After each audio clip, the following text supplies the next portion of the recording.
سلام و درودی بی پایان به یکایک شما بینندگان عزیز. در برنامه خبری و تحلیلی پیام نیوز شوکتی محمد با شما هستم. حالا توجه کنید به سرخط موضوعهای امروزه. جبر و ظلم و انتقام پایان ناپذیر رژیم امام علی رحمان از استرافشنی‌ها. دالیستانی $500 بیدل حسینوف از وظیفه‌اش آزاد کرده شده است.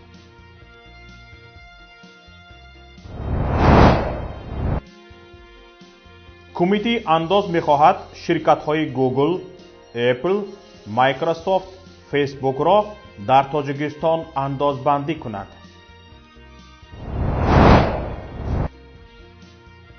حالت‌های ثبت شده گرفتاری به ویروس کرونا تنها در یک روز نزدیک به 15,000 نفر افزایش یافته، خود دیروز 242 نفر فوت دیده‌اند.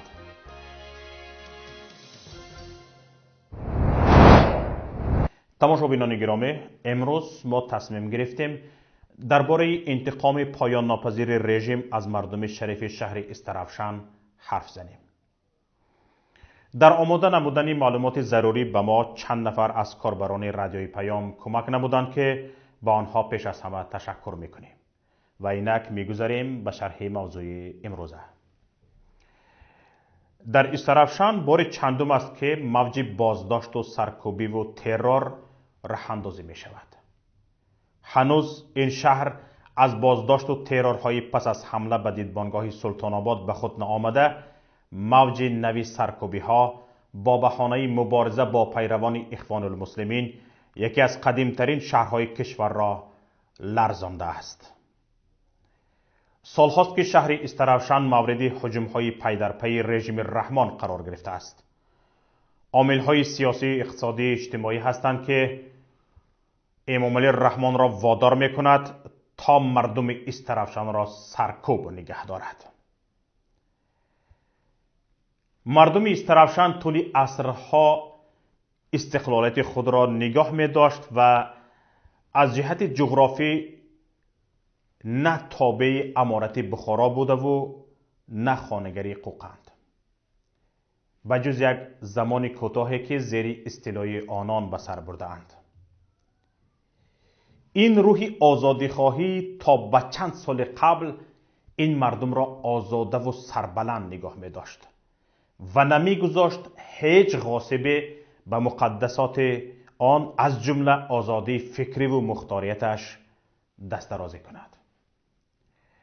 برای نمونه سال 1995 در اثر ناراضگی از سیاست سردار شعبه کارهای داخلی اورتپی آن زمان، مردم به پا خست و بنای شعبه کارهای داخلی را به آتش کشید. علاوه بر این، بنای پروکراتوری شهر که در همسایگی شعبه وزارت کارهای داخلی شهر قرار داشت آسیب دید. با این بهانه امام علی رحمانوف گاردش را با سرداری غفار صدای برای سرکوب فرستاد، اما مردم آن را به شهر راه نداد. یک گناه دیگری استرافشنی‌ها این بود که در انتخابات پرزیدنتی سال 2000 تورایف سیف الدین نامزدی خود را در مقابل امام علی رحمان پیشنهاد نمود.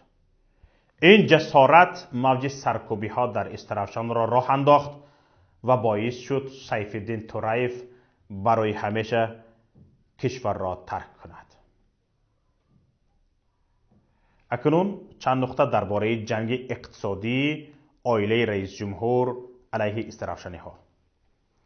به همگان مثل آفتاب روشن است که تمام تاجیکان با بازار استرافشان آشنا هستند و تأثیر آن را برای پیشروی اقتصاد جمهوری نادیده گرفته نمی شود. بازار آرد، بازار دارو، بازار شکر، لباسواری و غیره در دست تاجران استرافشانی بود. پس از گذشت سالها خاندان پیشوا همه این تجارت ها را از دست تاجران استرافشانی بازوری کشیده گرفت. تمام این تجارت ها حالا منوپولی عائله رئیس جمهور شده است. نمونه برجسته زیرکی تجاری مردم استرافشان کارخانه آب و زلال است که اول سالهای 2000 تأسیس دادند. دیرتر این کارخانه از طرف نزدیکان رئیس جمهور امامعلی رحمان غصب گردید و مؤسس آن بختیار خدای نظروف زیر فشار عائله مجبور به فرار از کشور شد. احمد داده ایستادید چند نفر را اینها خانه سلات کرده ایستادند. از ویژگی های مردم استرافشان این سرجمعی و اهل بودن مردمش است. تا به قریبی اطراف شخصان با نفوذ این مردم یک پارچه و متحد بودند. اطراف 3 عائله جمع شده از منافع خود دفاع میکردند. برای مثال وقتی پس از سوزاندن بنای شعبه کارهای داخلی سردار آن زمانش کوکوزوف بود که توسط دهه نجانی به ازبکستان گریخت و امامعلی رحمان خواست به دست غفار صدای مردم را سرکوب نماید، لیدرهای عائله ها به هم در دروازه شهر ایستاده تانک و توپ را در آمدن نماندند. بعد گفتگو با حکومت مدت اداره شهر را به بچه های شهر، ورزشگران که همگی زیر اطاعت عائله ها بودند، یعنی عائله های خود استرافشان ها، عائله های با نفوذ این شهر واگذاشتند تا پیش راهی دزدی و راهزنی گرفته شود.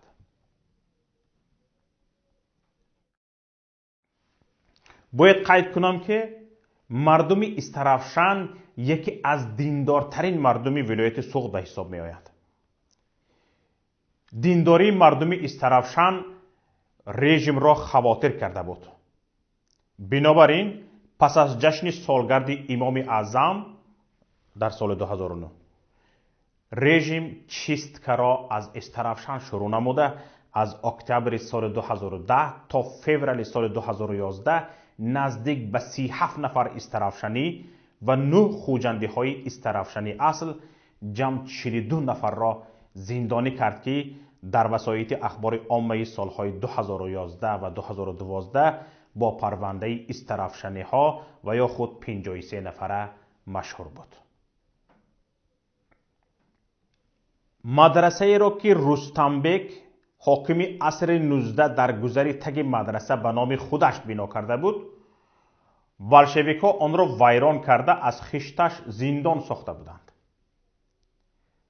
سالهای 2005 تا 2010 مردم استرافشان آن مدرسه را از نو سازی کردند، لیکن حکومت آن را به دست کبیروف جورخان سردار وقت شعبه وزارت کارهای داخلی استرافشان به مکتب تبدیل داد. 200 متر بالاتر از این مدرسه غصب شده مسجد و مدرسه سلطان عبداللطیف قرار داشت که تا سال 2010 همچون مدرسه میانه اسلامی یعنی مدرسه متوسطه برای پسر بچه ها فعالیت داشت. شعبه دخترانه این مدرسه در مسجد محمد اقبال فعالیت میکرد. حالا فعالیت همه این مدرسه ها بسته شده است. پس از سال 2010 هر 2-3 سال گروه از جوانان این مردم بناموس را تومه زندان ها میگردانند. سپتامبر سال 2010 پس از ترکش در ریاست مبارزه با جنایت های متشکل ولایت سوغد انگشت اتهام دوباره بالای استرافشانی ها قرار گرفت. به ادعای مقامات آنهایی که گویا در ترکش دست داشتند مقیم خوجند ولی اصلا استرافشانی بودند. 6-7 نفر امک بچه هایی که با این پرونده محکوم شدند اصلا از دهه رگوند شهر استرافشان بودند. کبیروف جورخان که در نتیجه پایان روی از زینه‌های منصب به استرافشان آمده بود میخواست با هر بهانه از نو به باوری رژیم درآید. این فرصت را غنیمت دانسته به مردم دیندار شهر هجوم بی امان را شروع کرد. علاوه بر این به گفت بعضی نفرانی که به دایره قرارساز نزدیک است پس از انتخابات پارلمانی امامعلی رحمان از استرافشانی ها سخت ناراحت بود. زیرا در انتخابات سال 2010 73% آوازشان را به حزب نهضت اسلامی تاجیکستان داده بودند.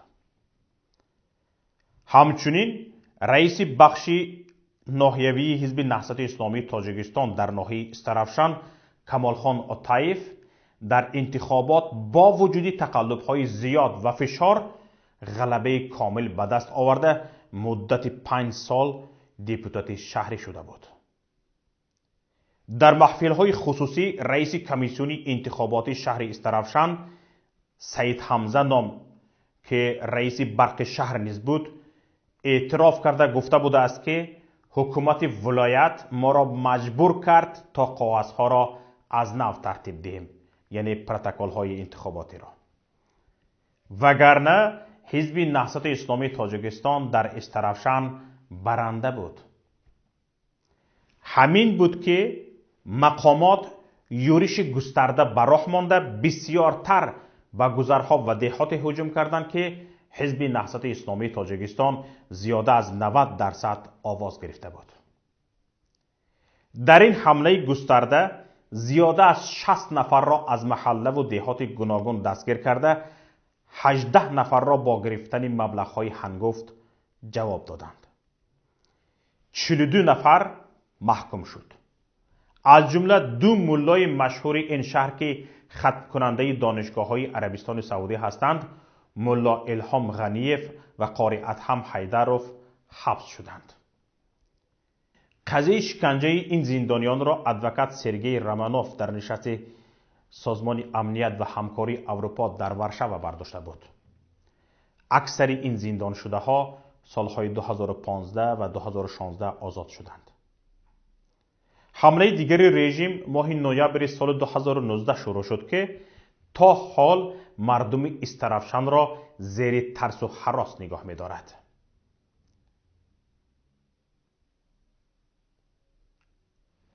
این هم بس نبود که با بهانه هجوم کدام دسته مسلح به دیدبانگاه سلطان آباد در مرز تاجیکستان و ازبکستان 10 نفر استرافشانی دستگیر شده روان زندان شدند که بعضی آنها تا حال با گذشت 2.5 ماه بی‌درکند. حمله آخر با بهانه پیشگیری از فعالیت اخوان المسلمین شروع شد. یکی از اولین بازداشت شده ها دامولا عبدالصمد لطیف است که یکی از علمای دینی جوان و سرنفوذی محله یسی به شمار می رفت. همراه با او زیاده از 35-40 نفر دستگیر شدند و قسماً با دادن پاره آزاد شدند. در بعضی حالتها از یک خانه چند نفر دستگیر گردیدند. مؤذن 57 ساله این محله نیز شامل دستگیر شده است.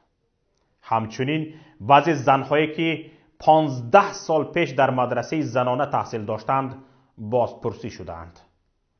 از عجایبات کار این است که امام خبرکش با نام قاری کامل را نیز بازداشت کرده با خود بردند و پس از چند روز آزادش کردند. اینچنین از محله گاودوزدان دامولا زینت الله فیض اللهیف ختم کننده الازهر مصر سابق جانشین دیرکتور مدرسه سلطان عبداللطیف همراه پسرش روح الله که طبیب قلب است دستگیر شدند. طبق بعضی معلومات همسرش نیز بارها بازپرسی شده است. دامولا سیف الله ساربانی سابق کاتب مدرسه سلطان عبداللطیف ختم کرده دانشگاه اسلامی امام اعظم را نیز که به استاگی مشغول بود با اتهام عضوی حرکت اخوان المسلمین بودنش بازداشت کردند و عین حال در بازداشت قرار دارد. سیف الله فرزند یگانه است و برادر و خواهر ندارد، اما پدر و مادر پیری دارد که به نگاه و بین نیاز دارند. از گذر تلی استرافشان 10 نفر ناپدید شدند، زیرا این گذر از مناطق نفوذ حزب نهضت اسلامی تاجیکستان بوده است. طبیعی است که مردمش بیشتر از دیگران زیر شبهه بودند. بنابراین در حمله سال 2010 و سال 2019 بیشتر از همه جوانهایشان زندانی شد. نگفته نماند مرگ مرموز دو ملای شناخته استرافشان، ملا عبدالرحیم خان سال 2013 و ملا حمزه خان در سال 2015 که هر دو پس از صحبت با مقامات امنیتی ملی جان به جان آفرین سپرده‌اند، طبق آوازه ها هر دو از اینفارکت فوتیده‌اند. حالا مختصر چند خبر و رویدادهای دیگر را در گزارش همکارانم بشنوید. سردار ناظرات اندازی شهر بوستان ولایت سوخت بدل حسینов از وظیفه‌اش آزاد کرده شده است. نام بدل حسینов پس از طلب $500 دولای هر ماه از صاحبکار رسانه‌ای شده بود. خود بدل حسینov نیز از منصب برکنار شدنش را به رسانه‌ها تصدیق کرده است. حسینov به خبرگزاری آزیا پلوس گفته است که 7 فوریه از وظیفه سردار ناظرات شهر بوستان سابق چکالوفسک آزاد کرده شده است. اما گفته است که رد یا تصدیق کرده نمیتواند که برکناریش از منصب با بحثش با صاحبکار فرهاد یولداشف یا به سبب دیگر وابسته است. صاحبکار فرهاد یولداشف ضمن صحبتش با منبع خبر اظهار داشته است که از کار آزاد شدن حسینov علامتی خوب است. یولداشف گفته است پس از واقعه دیگر ما را تشویش ندادند. بسیار خرسندم که او را از منصب برکنار کردند. عدالت پیروز شد. شخصانی مثل او بر رشد کشور ما خلل می‌رسانند. اگر همه افرادی به او مانند را از کار آزاد کنند، تاجیکستان من بعد هم رشد می‌یابد. فرهاد یولداشف همچنین از همه صاحبکاران تاجیکستان دعوت کرده است که وابسته به مسائل فشار از جانب مقامات انداز و دیگر شخصان آشکارا اظهار نظر کنند. کمیته انداز به حکومت جمهوری پیشنهاد کرده است که شرکت‌های خارجی مشغول به خدمت رسانی‌های اینترنتی در تاجیکستان از قبیل گوگل، اپل، مایکروسافت، فیسبوک و غیره اندازبندی شوند.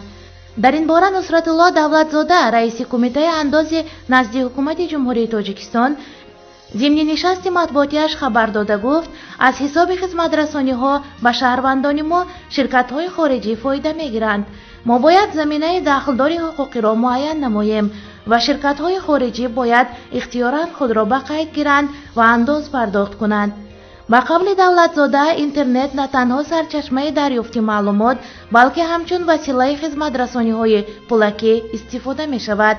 رئیس کمیته انداز گفت همه روزه ما از خدمتگزاری‌های فروش بازی، فیلم، کتاب، موسیقی، بلیط‌های هواپیمایی، اجاره مهمانخانه و غیره استفاده می‌کنیم. چون این خدمت رسانی‌ها اساساً از جانب شرکت‌های خارجی پیشنهاد می‌گردند که به استفاده از نامکملی قانونگذاری در این سمت خود را به قید نمی‌گذارند و به این وسیله انداز هم پرداخت نمی‌کنند.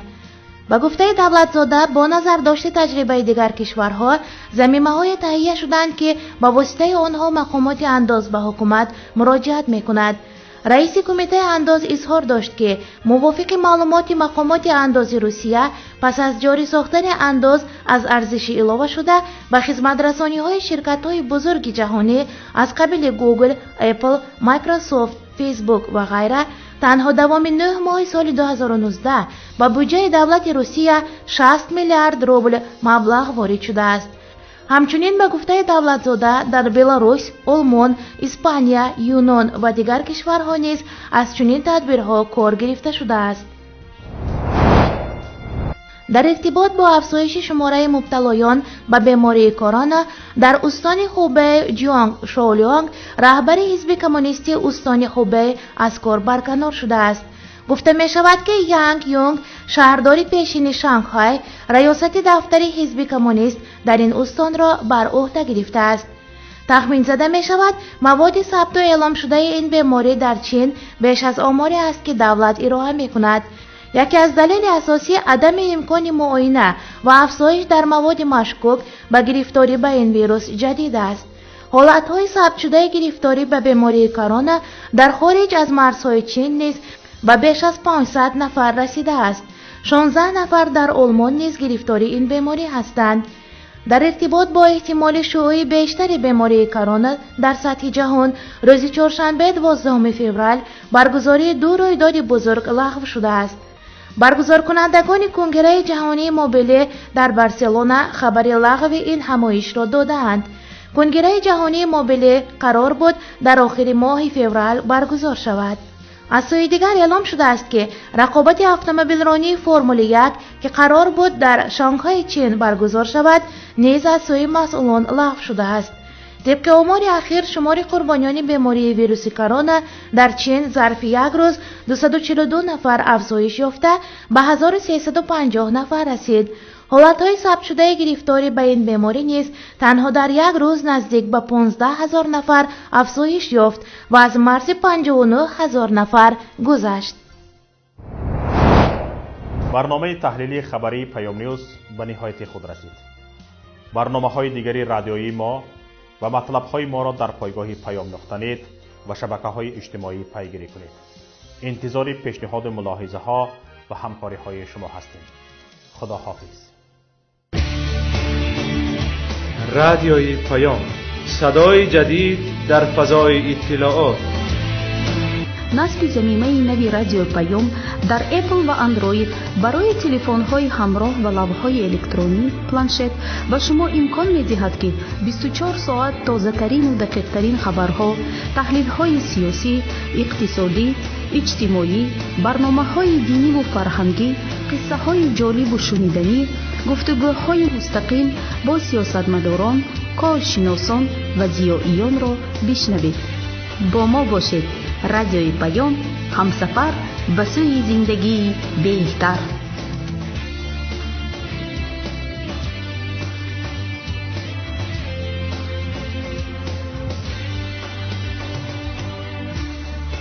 در تمام دنیا روی رسانه اینترنتی رادیو پیام نقطه نت